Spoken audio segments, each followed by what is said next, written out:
Okay, so you started as a founder, now you're an investor, now you have a whole group, a community that you support. I think essentially this industry can be very daunting, but you found a lot of success in it.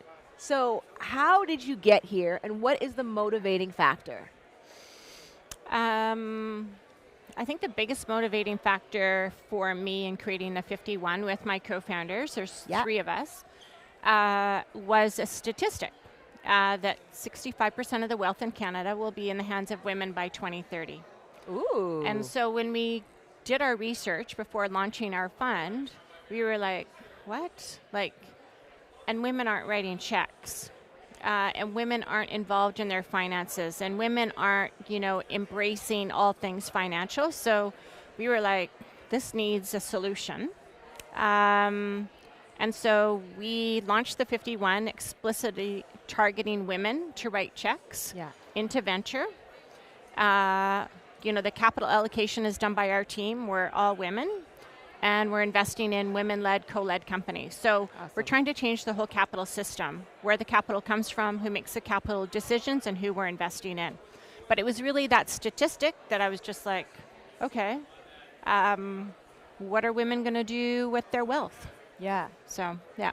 Where did that initial drive come from? Like, what was the first moment that you decided that you wanted to get into this field? Well, I was a founder. Yeah. So unsuccessful and successful. Unsuccessful and successful? Unsuccessful and successful. Okay. So, I had success and I also had failures. I went out and I raised capital successfully and unsuccessfully. So as a founder, I witnessed, I would say just a very challenging environment. That was a longer time ago. And then I noticed that I was never pitching women.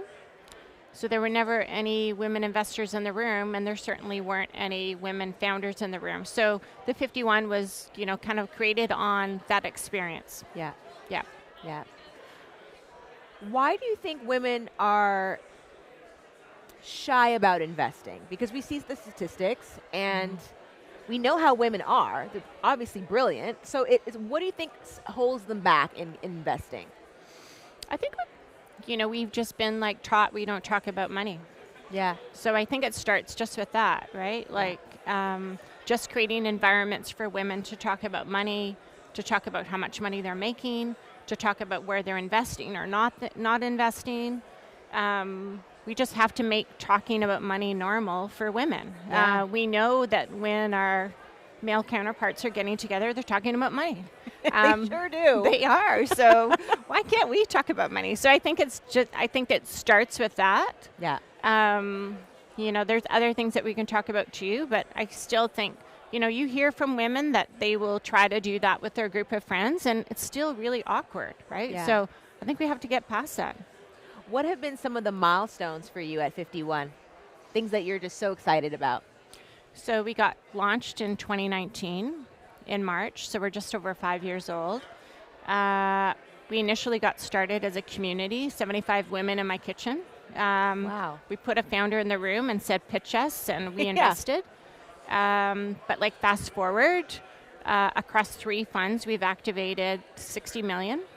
We've invested in 35 companies. Wow. We have 250 LPs across Canada, from individuals like yourself all the way to institutional investors. And we have a broader community of more than 30,000 now. So we've really focused on changing the system or adding to the system.